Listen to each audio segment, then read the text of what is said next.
Hi all, welcome to football arena. ഫ്രാൻസിനെയും ക്രൊയേഷ്യയെയും നേരിടാനുള്ള ബ്രസീലിന്റെ സ്ക്വാഡ് ഇന്നലെ പരിശീലകനായ കാർലോ ആഞ്ചലോട്ടി പ്രഖ്യാപിച്ചിരുന്നു. ഏറ്റവും പ്രധാനപ്പെട്ട കാര്യം എന്തെന്നാൽ നെയ്മർ ജൂനിയറെ ഇത്തവണയും സ്ക്വാഡിൽ ഉൾപ്പെടുത്താൻ കാർലോ ആഞ്ചലോട്ടി തയ്യാറായിരുന്നില്ല. ഇത് വലിയ രൂപത്തിൽ വിവാദമായിട്ടുണ്ട്.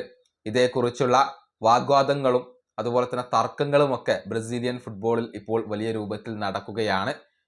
നെയ്മറെ അനുകൂലിച്ചുകൊണ്ടും നെയ്മറെ പ്രതികൂലിച്ചുകൊണ്ടും ഒരുപാട് പേർ ഇപ്പോൾ രംഗത്ത് വരുന്നുണ്ട്. ഏതായാലും നെയ്മർ ജൂനിയർ തൻ്റെ ഇൻസ്റ്റഗ്രാമിൽ പുതിയ ഒരു സന്ദേശം ആരാധകർക്കായിക്കൊണ്ട് ഇപ്പോൾ നൽകിയിട്ടുണ്ട്.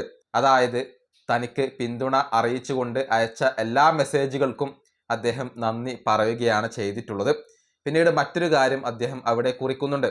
അതായത് എന്നെ വിശ്വസിക്കൂ, സംഭവിക്കേണ്ടത് സംഭവിച്ചിരിക്കും എന്നാണ് നെയ്മർ ജൂനിയർ അവിടെ കുറിച്ചിട്ടുള്ളത്. വർക്ക് ഇൻ സൈലൻസ് എന്നുകൂടി നെയ്മർ ഇപ്പോൾ എഴുതിയിട്ടുണ്ട്. അതായത് നിശബ്ദനായിക്കൊണ്ട് താൻ വർക്ക് തുടരും എന്നാണ് നെയ്മർ ജൂനിയർ ഇപ്പോൾ പറഞ്ഞു വെക്കുന്നത്. അദ്ദേഹം ശുഭപ്രതീക്ഷയിലാണ്. ഭാവിയിൽ സംഭവിക്കേണ്ടത് സംഭവിച്ചിരിക്കും എന്നാണ് അദ്ദേഹം പറയുന്നത്.